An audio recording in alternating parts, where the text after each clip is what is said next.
vivra sans crainte dans le respect et la dignité. Je vous remercie. Merci beaucoup, Madame Nior. Ñu jox kàddu gi Seydi Gassama su noppee ñu jox monsieur Mame Boye Diao, maire de Kolda.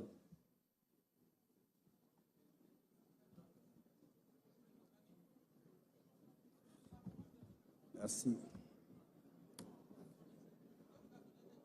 Monsieur le Président de la République, nous sommes aujourd'hui réunis dans cette salle. Mbokk yi ñu bàyyi xel jotaay bi nga xam ni ci lañ nekk. Njiitu réew mi moo toog fii. Xëy na ku ci nekk am na loo bëgg, am na loo yéene, waaye bëccëgu tey bi lépp xaju fi.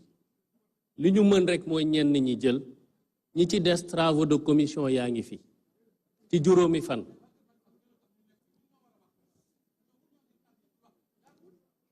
Monsieur Gassama, vous avez la parole. Merci beaucoup. Monsieur le Président de la République, nous sommes aujourd'hui réunis dans cette salle en tant que citoyens d'un État libre. Mais je voudrais aussi dire à l'assistance que Nelson Mandela nous rappelait que notre liberté en tant que nation africaine ne sera complète que le jour où le peuple palestinien aura également sa liberté. Monsieur le Président de la République, Monsieur le Président de l'Assemblée nationale, Monsieur le Premier ministre et tous les membres du gouvernement, Monsieur le médiateur de la République, nous sommes très honorés d'avoir été invités à participer à ces assises, à ce dialogue national sur le système politique. Monsieur le Président de la République, ce dialogue est le deuxième que vous organisez après les assises de la justice qui ont été organisées au mois de juin 2024, soit seulement quelques 3 mois après votre arrivée au pouvoir. Cette volonté de dialoguer que vous semblez inscrire dans votre gouvernance et à saluer et Amnesty International, ainsi que toutes les organisations des droits humains, la RADDHO, la Ligue sénégalaise des droits humains, qui ne sont pas présentes, qui n'ont pas l'opportunité de prendre la parole, je peux me permettre de parler en leur nom, saluons cette volonté de dialoguer en permanence avec les forces vives de la nation, parce que nous pensons qu'elle est gage de paix et de stabilité pour notre pays. Monsieur le Président de la République, ce dialogue n'aura de sens, n'aura d'impact sur la vie des citoyens sénégalais que s'il permet de mieux protéger, n'est-ce pas, les droits civils et politiques dans ce pays. S'il permet de mieux également permettre la jouissance des droits civils et politiques dans ce pays. Malheureusement, ce n'est pas toujours le cas.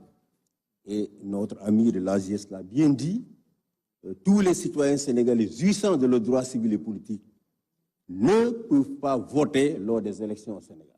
Et quand je parle de ces citoyens, je parle de toutes les personnes privées de liberté, qui sont en détention, qui sont en position de garde, de détention préventive, détention provisoire, on dit maintenant, et celles qui, évidemment, sont jugées, qui n'ont pas été définitivement condamnées par les cours de tribunaux, sont aujourd'hui encore ignorées par les autorités en charge des élections.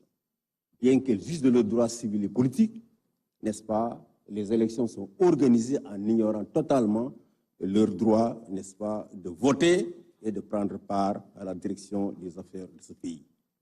Donc, nous exhortons cette Assemblée, et nous savons que cela rencontre votre volonté, Monsieur le Président de la République, que désormais tout soit mis en œuvre pour permettre aux personnes privées de liberté qui jouissent encore de leurs droits civils et politiques puissent voter lors des élections aussi bien présidentielles que législatives ou locales. Nous pensons également, Monsieur le Président de la République, qu'aujourd'hui, la déchéance des droits civiques des citoyens doit être revue. Les droits civiques sont des droits fondamentaux d'un citoyen. Prendre part à la direction des affaires de son public de son pays est un droit fondamental garanti par la Constitution et par les traités internationaux.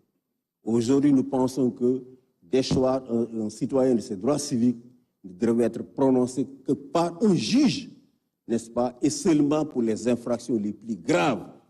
Et en cela, nous demandons à ce que toutes les infractions qui portent sur la liberté d'expression, telles que la diffamation et autres, n'est-ce pas, soient exclus du champ de la défense des droits civiques.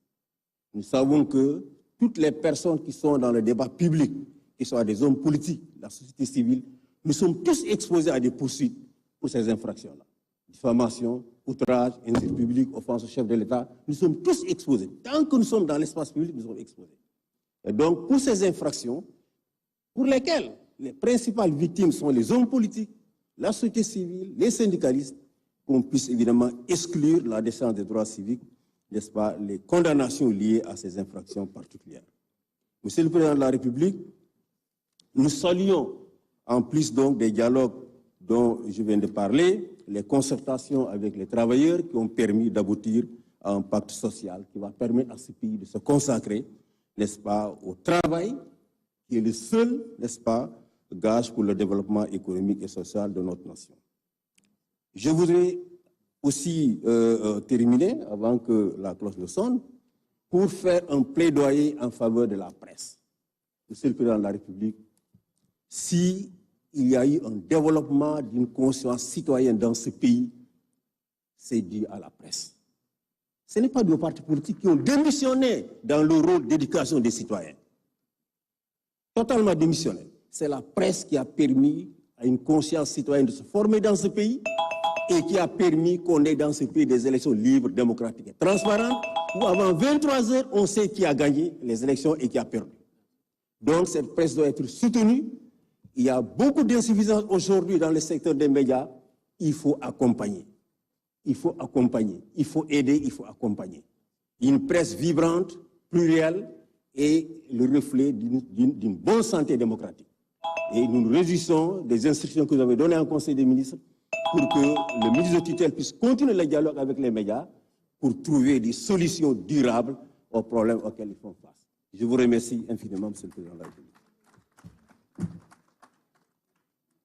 jërëjëf monsieur Seydi Gassama bu Amnesty International ñuy jox kàddu gi monsieur Mamboy Diaw maire de Kolda su daanelee dinañ jox kàddu gi ki nga xam ni mooy jël ci turu famille religieuse musulmane yi nekk Sénégal yépp ndax dañoo déggoo jël seen kàddu jox ko kenn.